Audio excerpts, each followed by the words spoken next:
Y estamos de regreso aquí en Cuesta Arriba, Salud Financiera. Gracias por continuar con nosotros como todos los días en punto de las 12 del mediodía en el 8.3 de Televisión Abierta. Y recuerde que también vía streaming nos puede sintonizar unife.mx. Ahí le dan la sección de streaming de lunes a viernes a las 12 del mediodía con toda la información económica, financiera y de negocios que involucra a la economía familiar y también involucra pues la toma de decisiones de todos los agentes económicos. Y precisamente en este momento nos vamos a referir al Índice de Progreso Social, este informe que se dio a conocer hace apenas algunos días por la organización México Cómo Vamos y otras más, y que bueno, pues reflejan precisamente cómo hemos avanzado en el progreso social como país, y hay noticias importantes y relevantes. Precisamente por ello agradezco la comunicación con Adriana García. Ella es coordinadora de análisis en México Cómo Vamos.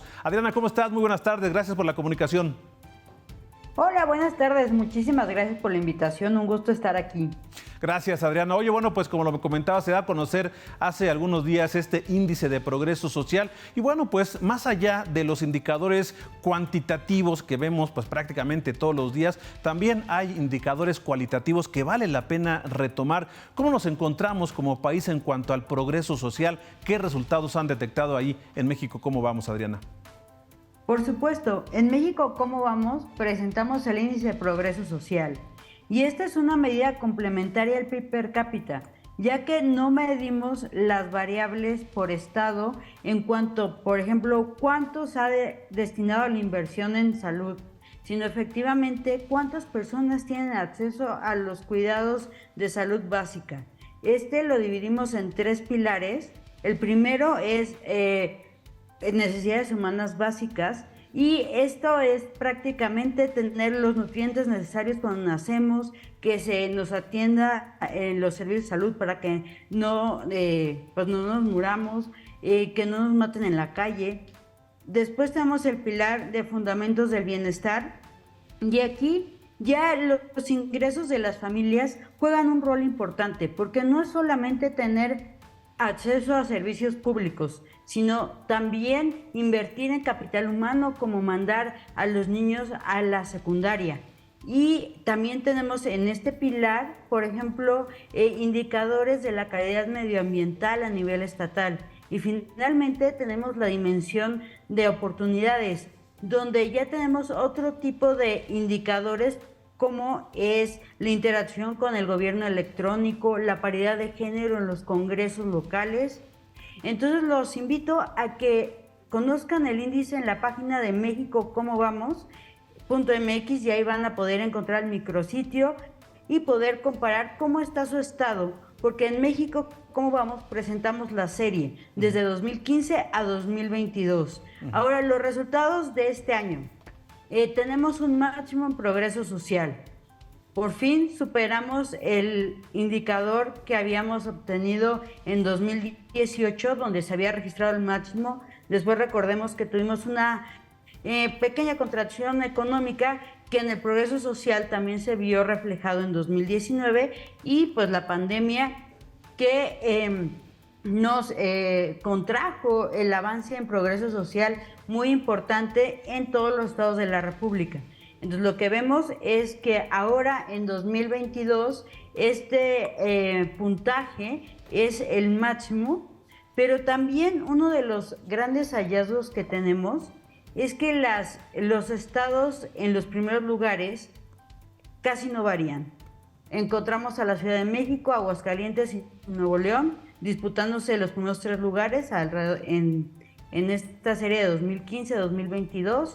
Este año la Ciudad de México es la entidad con mayor progreso social, y esto es muy buenas noticias. Pero ¿qué pasa con los últimos lugares? También son los mismos.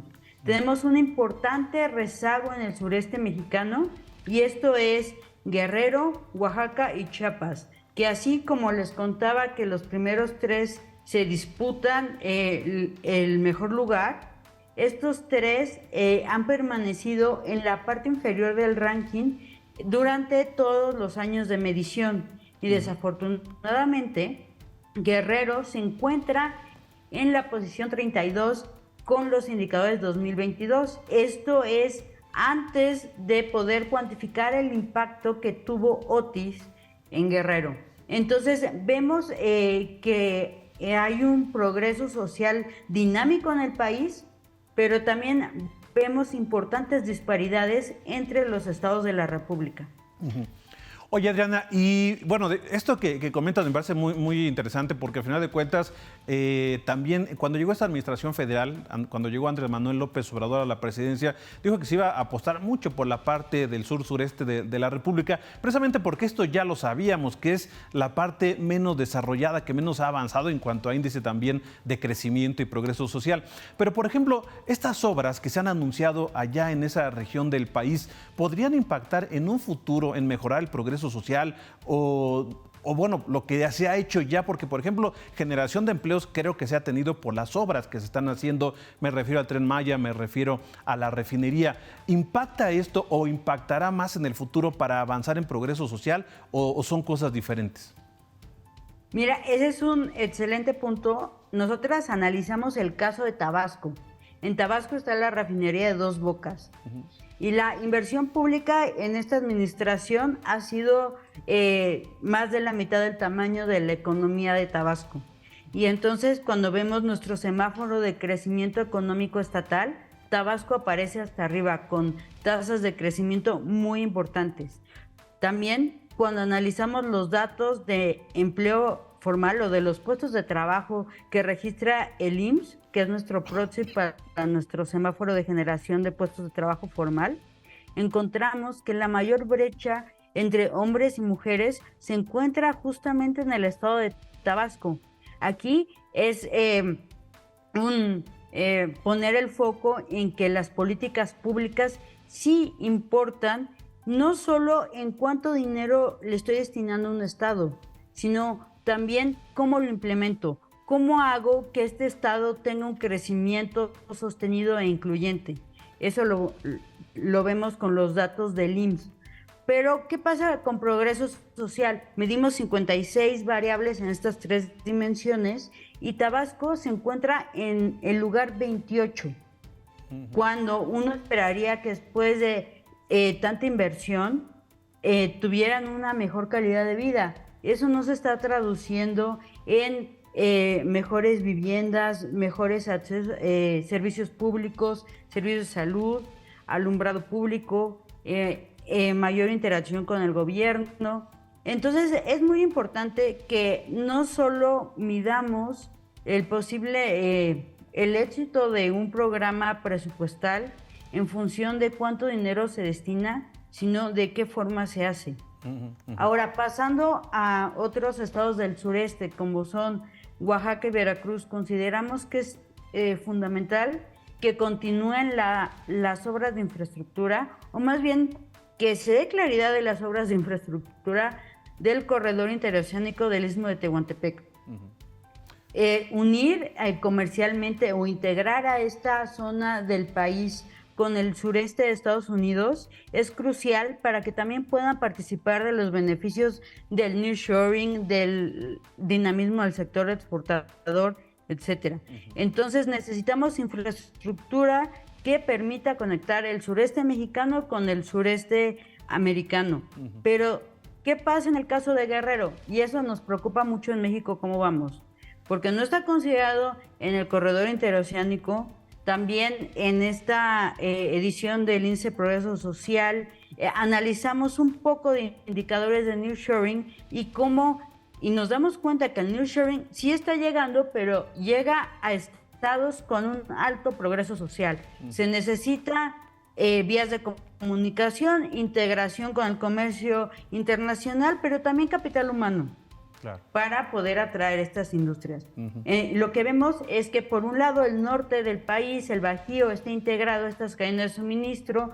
Tenemos el Tren Maya en Chiapas y la península de Yucatán, tenemos el corredor interoceánico, pero Guerrero no está en ninguna de estos proyectos y no vemos con claridad una agenda ambiciosa de reconstrucción. Ahora, la informalidad laboral en Guerrero es 7 de cada 10 personas ocupadas tienen un empleo informal o tenían un empleo informal antes de Otis.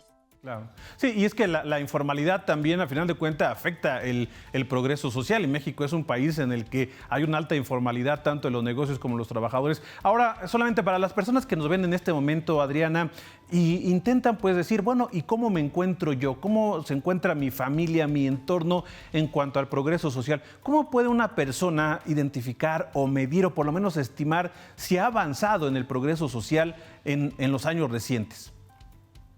Claro, en primer lugar, en la página del micrositio es muy amigable y uno puede seleccionar su estado en donde vive, donde vivía, donde estudió y poder seleccionar esos dos estados y ver cómo se ha movido la serie en el tiempo.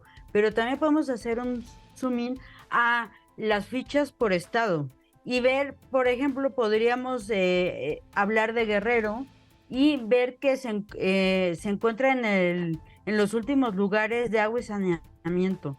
Y entonces, si yo vivo en el estado de Guerrero y me doy cuenta que mi hogar tiene una dotación de agua diaria, que eso no es común en el estado de Guerrero, pues mi hogar tiene un mayor progreso social que si me comparo con mi estado.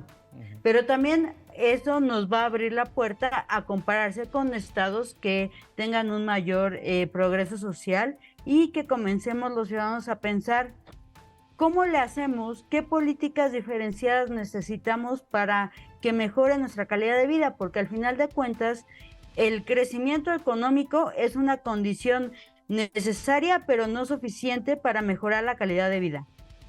Claro, y es que esto es importantísimo y por eso estas mediciones que hacen como en México, como es importante, porque el número como tal, es decir, un crecimiento, por ejemplo, este año que se está hablando de un crecimiento cercano al 3.5%, excelente noticia porque nadie estimaba un crecimiento así. Ahora, que este crecimiento se vea reflejado en la satisfacción de las familias, el acceso a bienes y a servicios, eso sí son dos cosas muy diferentes, ¿no? Lo cuantitativo y lo cualitativo, ¿no, Adriana? Totalmente. Por eso una de las misiones u objetivos de México, ¿cómo vamos?, es proponer que México tenga un crecimiento sostenido, pero también incluyente. Claro. Las brechas son muy importantes y esas las pueden encontrar también en nuestra página. Por estado tenemos indicadores estatales del mercado laboral donde podemos analizar las brechas en empleo formal, en informalidad, pobreza laboral. Ahora, solamente y por último, Adriana, en cuestión de género, por ejemplo, ¿dónde se registra un mayor progreso social? ¿En hombres o en mujeres? No tenemos el indicador agrupado, el indicador total por sexo. Sí tenemos indicadores del mercado laboral por género, tanto nacional como estatal. Pero si vemos la importancia del mercado laboral y como decíamos, los fundamentos del bienestar están basados en los ingresos de las familias, podemos concluir que los hombres tienen un progreso social mayor al de las mujeres. Claro, y ahí el tema pendiente como es la inclusión, la equidad de género y bueno, pues seguramente estaremos platicando más adelante de ello porque siempre hay datos, hay indicadores que ustedes analizan y bueno, pues qué mejor que compartirlos con nuestra audiencia. Gracias, Adriana, que tengas muy buena tarde y gracias por estos minutos. Muchísimas gracias, un saludo. Gracias a Adriana García de México. ¿Cómo vamos? Y bueno, ahí está el índice de progreso social, sin duda, de estos indicadores que hay que tomar en cuenta, que hay que valorar y hay que estar bien informados para ver pues cómo va nuestro país, así como lo dice México, cómo vamos. Vamos a un corte, regresamos con más información aquí en Cuesta Arriba, Salud Financiera, no se vaya.